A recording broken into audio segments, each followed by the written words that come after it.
Buddhism changing and declining in some countries? This is the question. So before I answer this question, I would like to say that these are two different aspects. Buddha Dhamma is one thing and Buddhism is another thing. Then there won't be any more problem. Vast difference between Buddha Dhamma and Buddhism. Buddhism is changing, no one can stop. But there is nobody in this world who can change the Buddha Dhamma. The Buddha also cannot change it. Then what is Buddha Dhamma? Buddha Dhamma means the Dhamma taught by the Buddha. The truth revealed by the Buddha. But Buddhism is a different subject that we have built up by depending on Buddha Dhamma. For the last 2,500 years, all over the world, people have been building, changing, according to their way of life, their way of thinking, their needs, their understanding, their culture. That is Buddhism. That is why we can see there are so many differences amongst various Buddhist communities or countries. Buddhism was originated in northern India.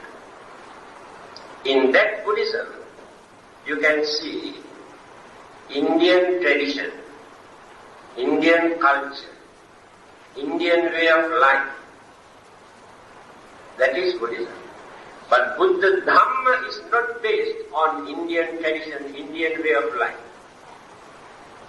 Then, when this Dhamma was introduced to some other countries like China, Japan, Korea, Mongolia, Tibet, Thailand, Burma, Sri Lanka, and some other countries, they have organized this religion according to their way of life. That is Buddhism. When we get together, we can see the vast difference. But the weakness is this. One group is trying to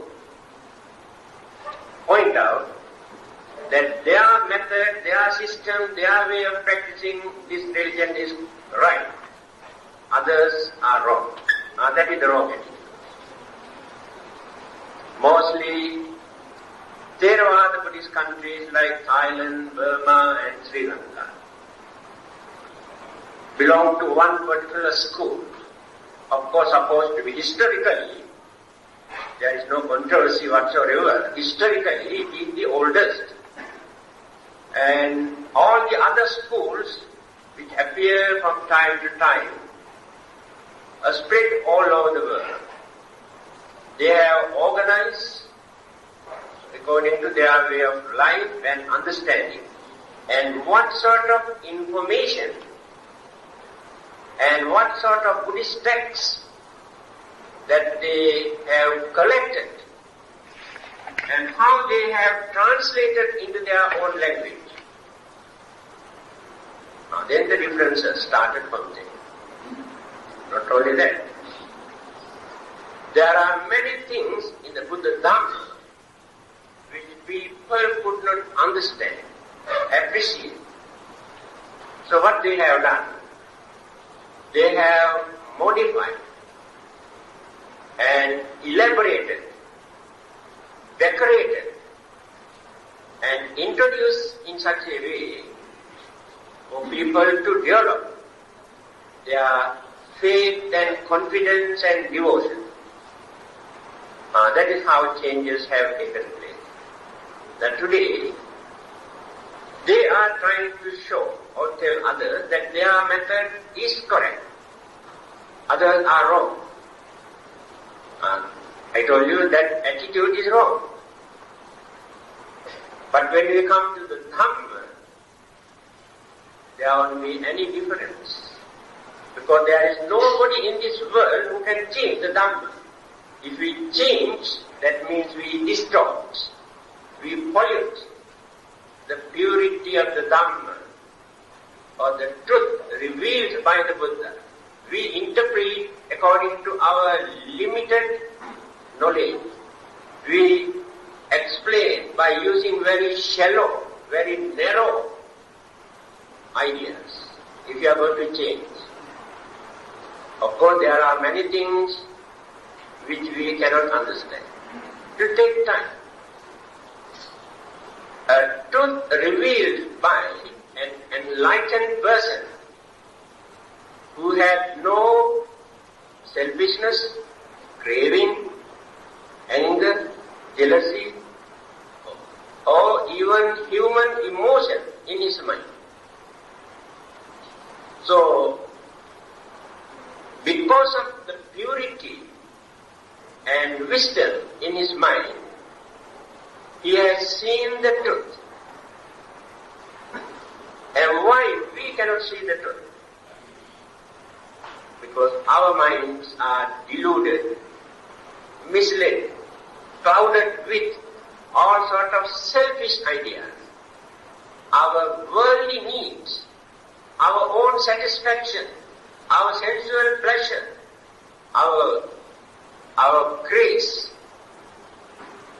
these things are working in our mind. So whatever we take into our mind, whether it is religion or philosophy or politics or science,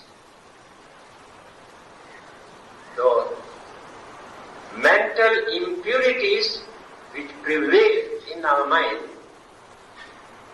we interpret according to our way of thinking.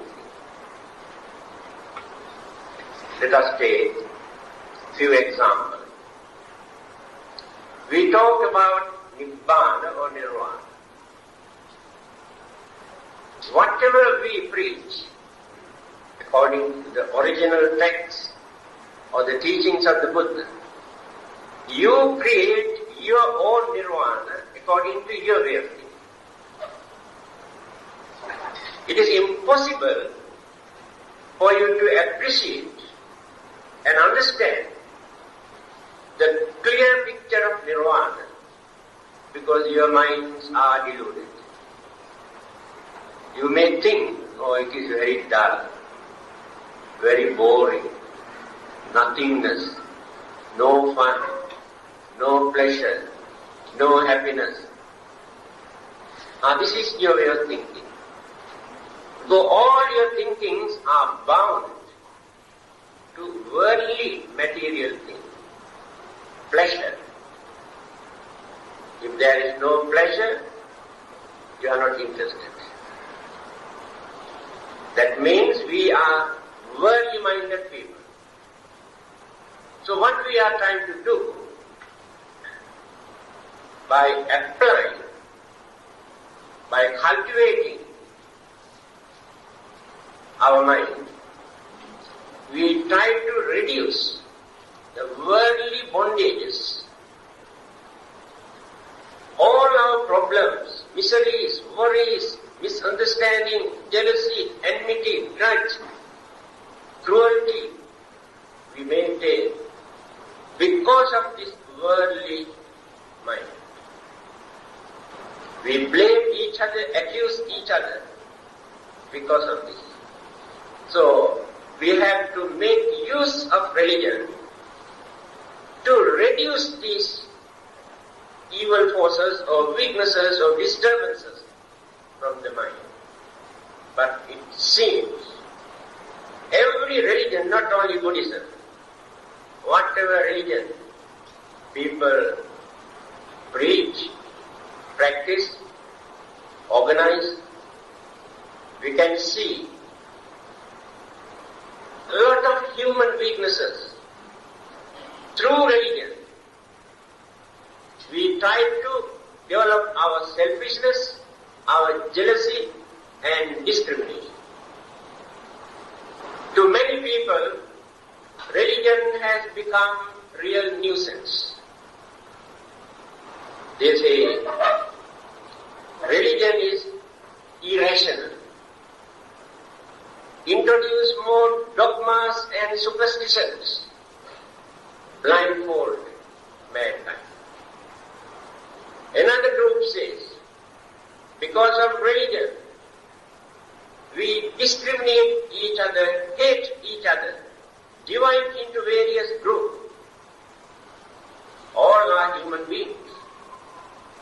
One group cannot get along with the other group. Jealousy, enmity, hatred. Then what is the purpose of religion? The purpose of religion is for us to live peacefully. But we use religion to aggravate the situation, to arouse our hidden jealousy and hatred also. And we never give up our very strong egoism, whatever we learn. Recently, I was attending an inter-religious seminar. Followers of all those religions were there.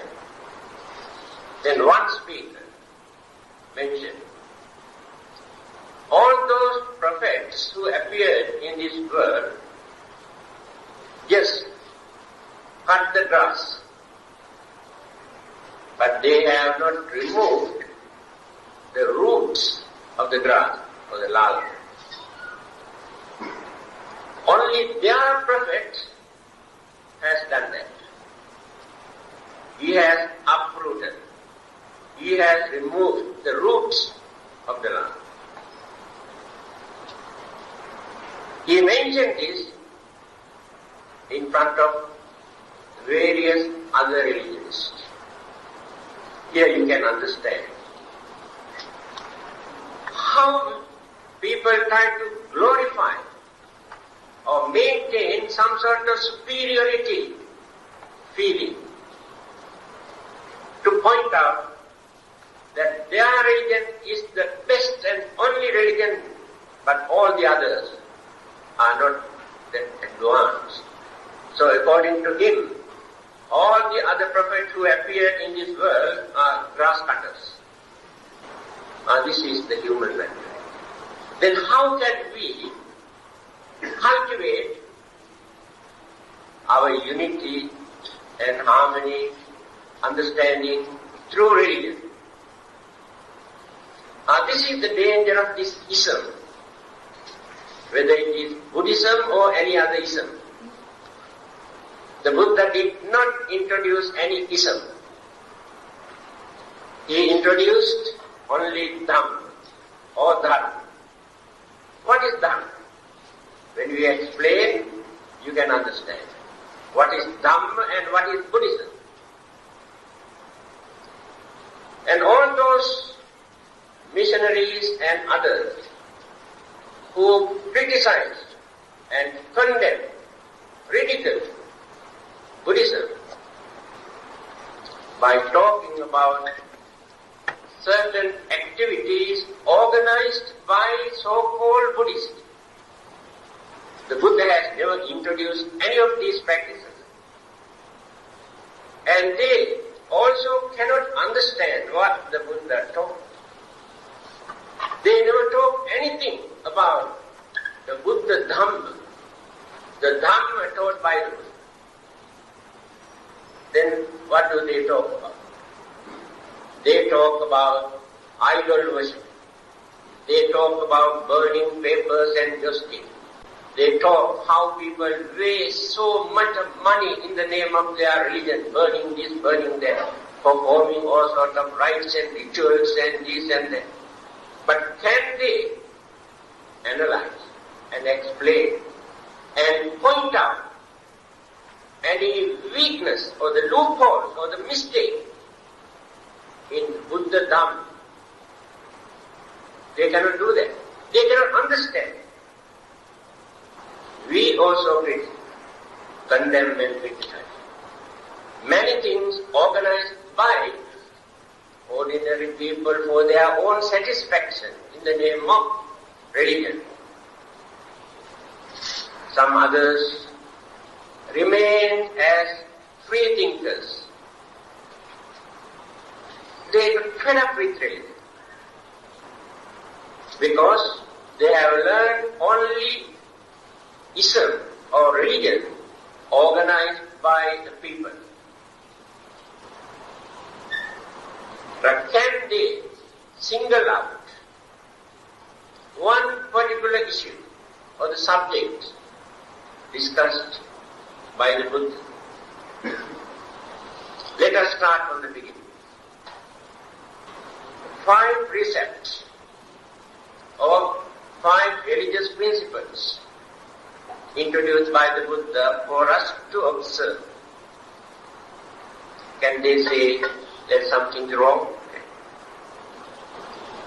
If not, 3 basic principles of Buddha Dhamma.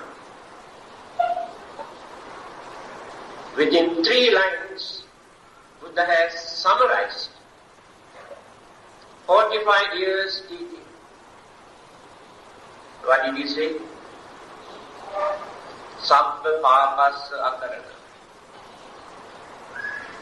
Abstain or keep away from all evil deeds. People can understand what are the evil deeds. Kusalassa upasampada. Try to cultivate good qualities and virtues and good deeds. Sachitta pariyodapana. Maintain healthy mind, purity in your mind. Try to eradicate the evil forces that you maintain in your mind. If you have completed these 3 stages, you have completed your journey. Etam buddhana sasana. This is the message or the dispensation of all the Buddhas who appeared in this world and also who will appear in time to come. This is the message. Now, is there any sane person in this world who can say that something is wrong in this message? Then what is there for all those people to criticize and condemn in Buddhism, in the Buddha Dhamma? Yes, we experience lot of difficulties when we are going to practice. That is our weakness. That is not the weakness of the Buddha Dhamma, that is our weakness. When we want to stop certain bad habits, bad things, bad deeds, bad words, we feel difficulty. Then can we blame the Buddha or the Dhamma for that? That is our weakness. So when we are going to cultivate certain good virtues and the qualities, we feel it is very difficult. That is our weakness. Because we have not done this earlier. So nothing wrong with the Dhamma or the Buddha. When we try to maintain healthy mind, to avoid all sort of worries and miseries and disturbances and enmity and jealousy, we feel it is very, very difficult. Also it is our weakness. Now what we want is somebody else to come and do this for us. That is very easy. Just go and worship and pray. Not necessary to keep away from bad things, not necessary to do good things, not necessary to maintain healthy mind, go and pray and worship. Somebody else can do for you. The Buddha did not introduce that type of religion for you to practice.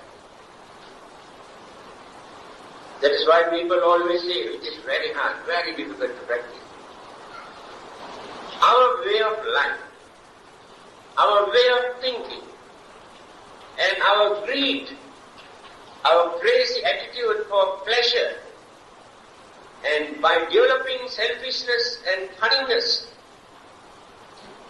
we have gone so far away from the basic teachings of the Buddha.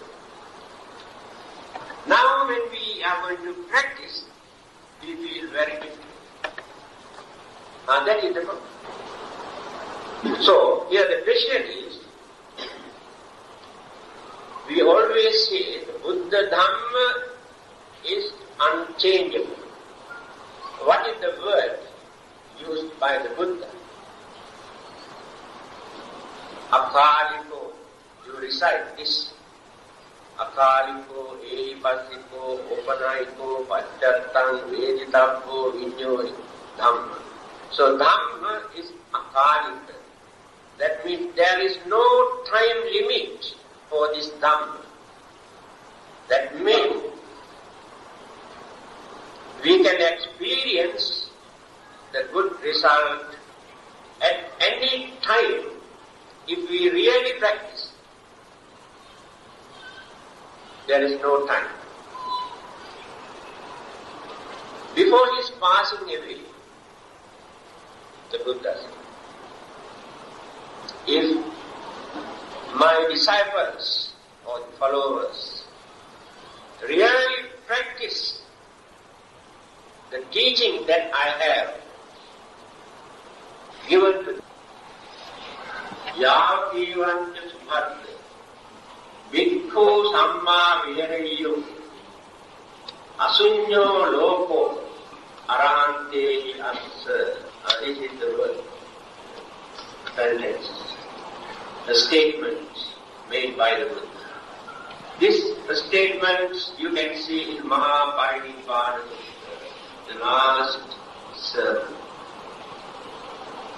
Meaning, as long as my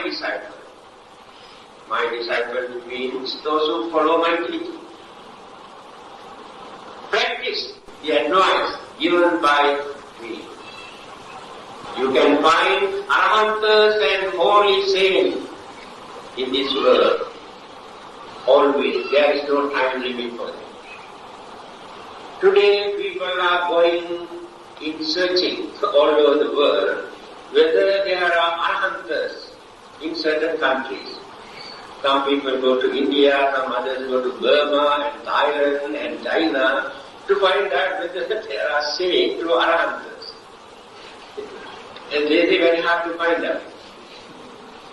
So they think this is the failure of Buddhism. It is not the failure of Buddhism, failure of mankind. You think it is very difficult for you to understand Four Noble Truths, and very difficult to follow 8 noble paths, 8 methods, very hard. But without understanding the Four Noble Truths, without practicing 8 noble paths, we try to find out some sort of shortcut to find out the final goal. You have forgotten what the Buddha has said in Satipatthana Sutta. Remember, Ekayano Bhikkhave, Ekayano Bhikkhave. Eka means one. There is only one method. There are no 2 methods, remember this. It does not mean that one method is Buddhism. No. There is no ism there. There is no religion. Ekayano bhikkhave and magga path. There is only one path, one method. What is that method? What is that path? For what purpose? Sattanam visuddhya.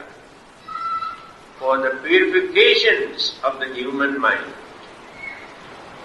Soka pariddavanam samatikkamaya. To wipe out all our worries and miseries and mental disturbances. Dukkha domanassanam attham. To see the end of our physical and mental suffering, unsatisfactoriness. Jnanassa adhigamaya. To gain knowledge and wisdom, realization. Nibbanassa satchakiriya. To experience the Nibbanic bliss. Then what is this? Jattaro satipatthana. 4 kinds of mindfulness. That's all. There is no any other method. And these 4 methods, when you contemplate,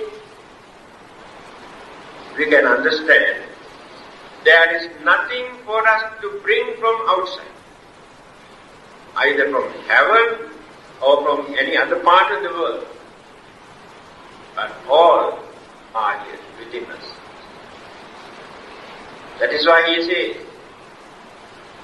Imasmincha vyamatte kalevare lokancha loka samudayancha pancham. Within this small size body, you can see the origin of the world, existence of the world, end of the world. Here, if you know how to analyze. All the elements, all the energies that will exist in any part of the universe, you can find here. If you know how to analyze, then concentrate. Nothing for you to bring from outside. Kayanupassana, Vedananupassana, Chittanupassana, Dhammanupassana. These 4. What are those? Concentrate this physical body by analyzing what it is. The things that we crave so much, develop so much attachment, but which gives us so much disturbances and pain, unhappiness in the end. Analyze. Concentrate, that is the one method. Then the mind that which is known as devil's workshop always gives enormous troubles and worries and miseries. Almost every day we come and complain, cry, accuse because of the mental attitude. Analyze this mind. See what it is. What are the ingredients in your mind? And why do you want to maintain this thing? For what purpose? And what you gain in the end? Analyze your mind. Then the feeling that you experience as pain and pleasure, pleasant and unpleasant, analyze. This moment you feel very nice, wonderful. Next moment, within few minutes, we feel very miserable, unbearable, unpleasant feeling. Experience through the 5 senses and the mind.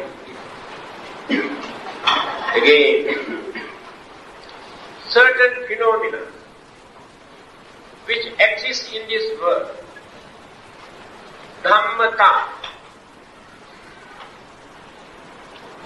people cannot understand.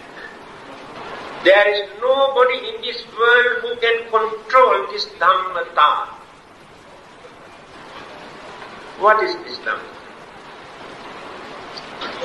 Very easy for you to understand.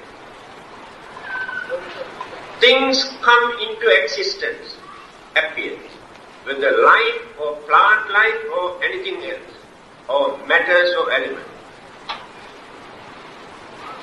When they appear, you can see how changes take place.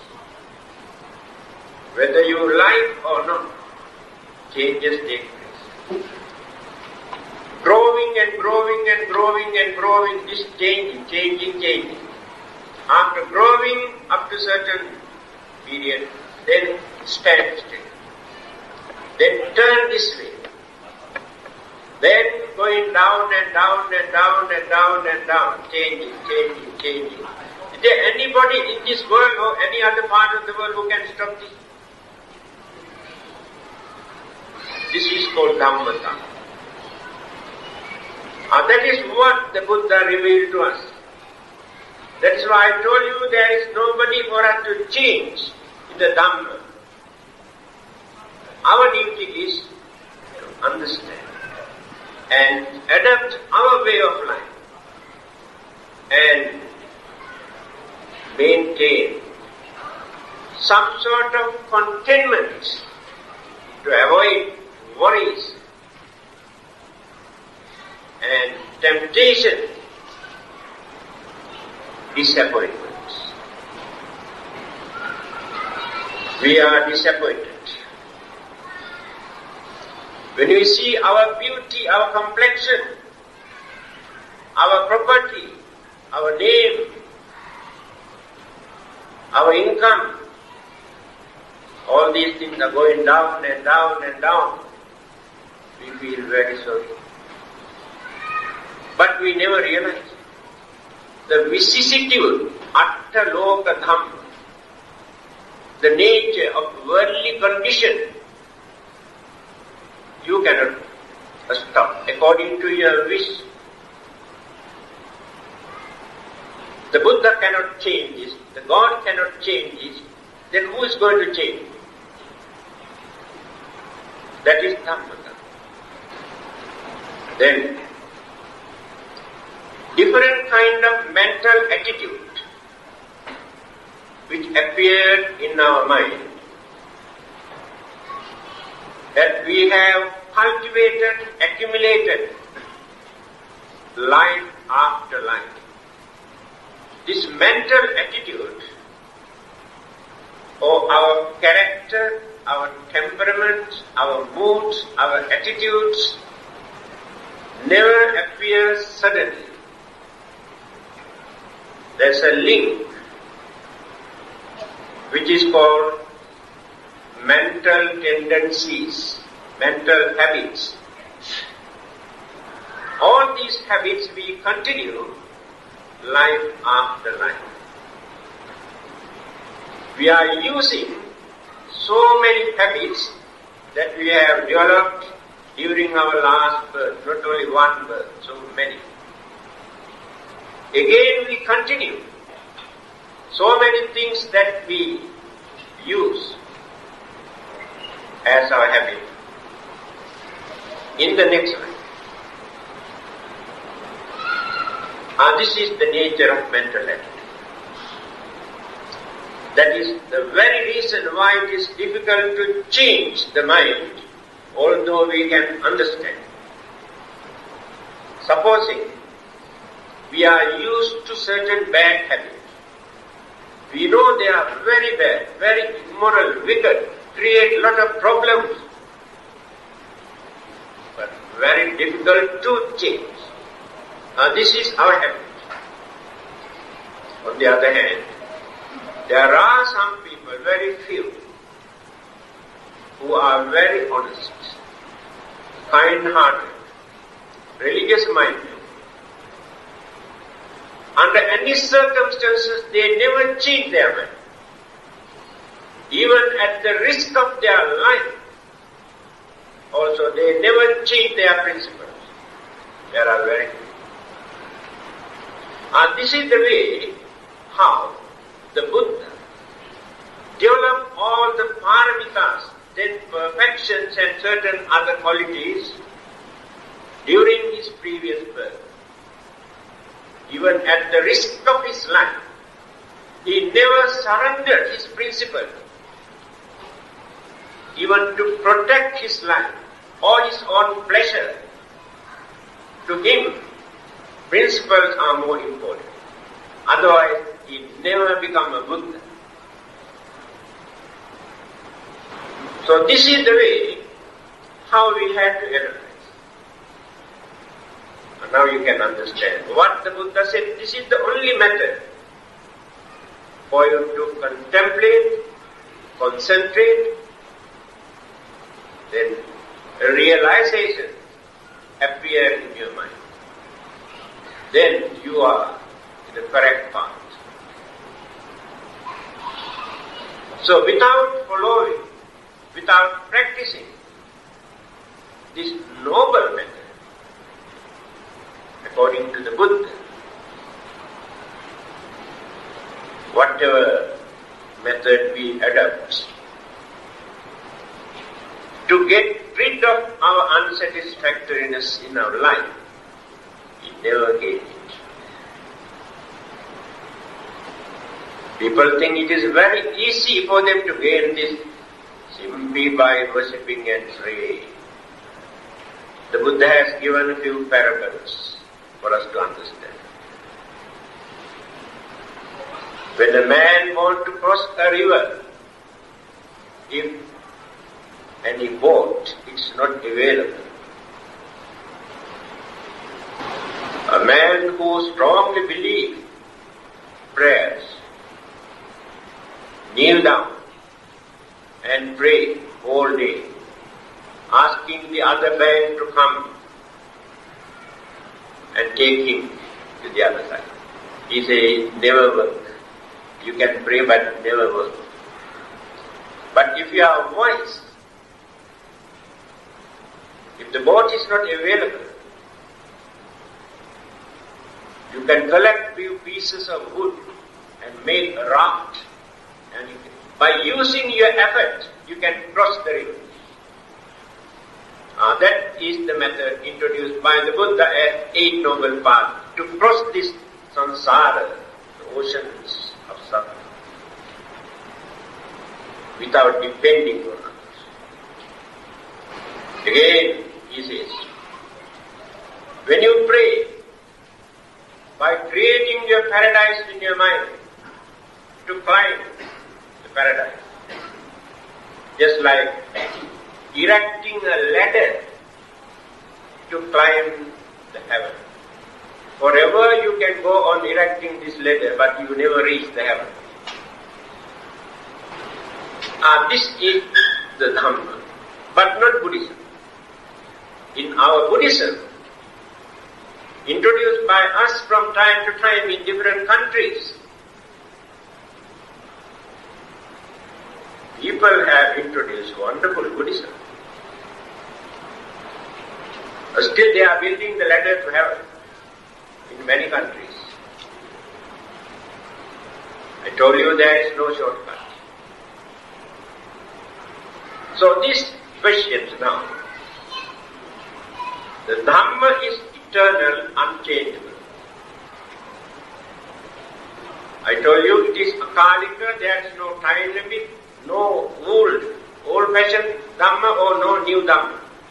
Dhamma remains forever as Dhamma. There is nobody to create the Dhamma, nobody to change the Dhamma, nobody to destroy Dhamma. That is what the Buddha said in Anguttara Nikaya.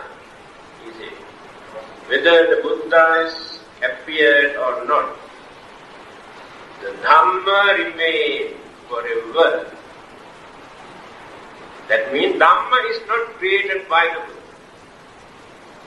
Now we are ignorant. Our concept, our belief, our ideas are not accurate.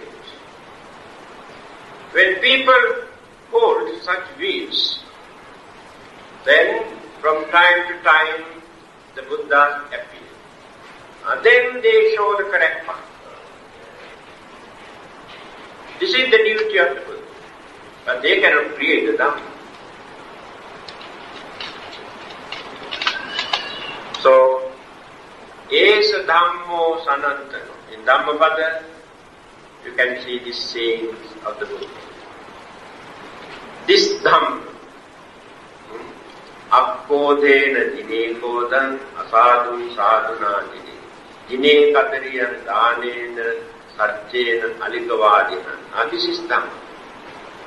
Nahi verena verani, sammanti the kudachanan, averena cha sammanti, esa dhammo sanantano. This Dhamma is sanantana.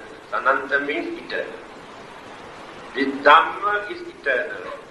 No one can deny what it is. By creating hatred, to overcome hatred created by another person. Never work.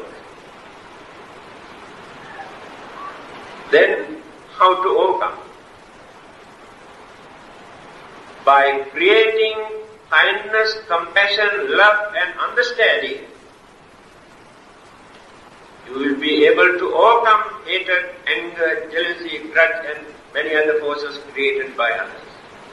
Esa Dhammo Sanantano. This Dhamma is eternal. You practice and see. Is there anybody in this world who can deny this? Again, certain good qualities and virtues that we introduce as Dharma, actually, they are common to every religion. We cannot monopolize. Buddhists cannot monopolize. All these good qualities belong to Buddhism, or created or introduced only by Buddhism. There is no meaning at all. Let us take kindness, or compassion, honesty, or sincerity. Let us take only these two. Now when we analyze these, Christians, Hindus, Muslims, Buddhists and others, or those who have no religions also, some of them maintain these good qualities. Some are honest, some are kind. All are not cruel, all are not funny. Then how can we claim? This is Buddhism. This is the Buddha Dhamma. These are known as universal moral causation, universal moral causality, common to every human being. So one particular religion cannot claim. But there are many things that Buddha has revealed to us, besides these good qualities. Then, the real meaning of the Dhamma still I did not explain. Then you can see the difference. What is the definitions of the Dhamma? Dhamma or Dharma? Dharma means universal law explained by the Buddha, which support us, uphold, without allowing us to get into the unfortunate state of existence, such as hell, animals, a spirit, ghost, devils, or unfortunate living beings. Dharma means the method taught by the Buddha to hold us without allowing us to get into the unfortunate state of existence. Now you can see the difference between the Dharma taught by the Buddha and the word religion.